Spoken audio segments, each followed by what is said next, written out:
एक आध्यात्मिक संस्था होने के कारण लोगों से जब बातचीत भी करते हैं, हमारा जो दृष्टिकोण होता है, वो यही होता है कि आपके भीतर जो भावनाएँ हैं, विचार हैं, जटिलता जहाँ पर भी दिखती है आपके भीतर, उसको सरल करना, आपके जीवन का मार्ग स्पष्ट करके देना आपको, ताकि आप अपने जीवन में जो आपने निर्धारित किया है कि मेरा ये उद्देश्य है, उससे मैं प्राप्त कर पाऊँ, वहाँ तक आपको हम लेके चलते हैं।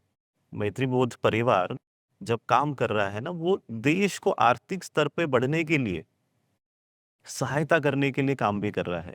बिल्कुल। कि आप आध्यात्मिक बन गए मतलब आप बैरागी हो गए, ऐसा नहीं है। हाँ, बैरागी संसार क में रह के हाँ, आप रह के काम करना है। बैरागी एक आंतरिक अवस्था है। आप देखें ना, अब जैसे राजा जनक, विदेह मुक्त। राजा जनक इतना अच्छा उदाहरण है, सब कुछ उनके पास था, पर वो मुक्त थे वो। किसी भी वस्तु के लिए, व्यक्ति के लिए, अपनी राज्य व्यवस्था के लिए कभी भी वे आसक्त नहीं हुए। मेरा कुछ नहीं है। जैसे हम धर्मशास्त्र कहता है राजा ऐसा हो जो जितेंद्रिय हो, तो राजा जनक वो उसी का उदाहरण है हाँ, कि मेरा कुछ नहीं है, भीतर से मैं बैरागी हूँ, लोगों के लिए मैं राजा हूँ। तो वो जो भाव है ना, वो अवस्था है, वो अवस्था इस काम को न्याय करती है जो आप हम दोनों बात कर रहे हैं। तो किसी किसी परिवार में इसके ऊपर बातचीत होती है। परिवार में कुछ-कुछ परिवार में ऐसी बातचीत क्यों होती है? क्योंकि उनके पूर्वज, फिर आप पीछे-पीछे जाते हो तो फिर आपको परंपराएँ दिखती है, कि इस फैमिली में इस जगह पे ऐसा ही काम होता है, प्राण जाए पर वचन न जाए। अभी हम ये कहाँ सुनते हैं, प्रभु श्री रामचंद्र कहते हैं, पर क्या केवल वे ही ऐसा करते थे? तो नहीं, उनकी जनरेशन्स लगी हैं, राजा हरिश्चंद्र तब से कि आप एक बार कहें तो आपको उसी हिसाब से करना पड़ेगा, कमिटमेंट। अब ये जो वैल्यू सिस्टम को बिल्ड करना पड़ता है, धीरे-धीरे लेके चलना पड़ता है।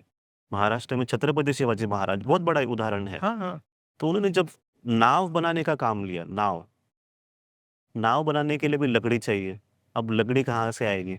तो लकड़ी के लिए फिर अपने लोगों को भेजा। जहाँ पर कोई पेड़ गिरा हो, उसी पेड़ की लकड़ी को लेके आना, पेड़ तोड़ना नहीं। अच्छा, ये बताना, अपने लोगों को कहना। और अगर कोई किसान या जिसके पास वो खेती है, जिसने आप पेड़ लगाए हैं, उनसे आप जब लेके आओगे तो देखना कि उनको पैसे देना, मुफ्त में लेके नहीं आना। अब ये जो वैल्यू सिस्टम है, उस राजा के ऊपर कोई नहीं है, हाँ, और उस राजा को समझ गया कि मुझे न्याय के साथ रहना है और अपनी प्रजा के साथ मैं न्याय नहीं करूँगा तो कौन करेगा? जब आप ऐसी वैल्यू सिस्टम फॉलो करते हो तो फिर सब आपकी प्रजा भी सीखती है।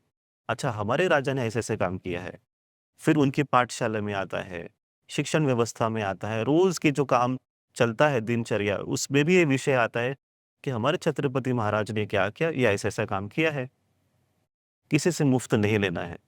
जहाँ पर भी आपको सही लगे वहाँ पर अपना एक मत रखना है, बात रखनी है।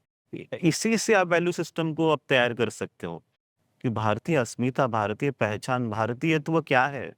उसके लिए बहुत सारा परिश्रम हर व्यक्ति को करना पड़ेगा, तभी आपको समझेगा कि मुझे क्यों फ़ॉलो करना चाहिए? बिल्कुल। इस वैल्यू सिस्टम को क्यों फ़ॉलो करना चाहिए? ये लोगों को बताने का काम हम सभी का है।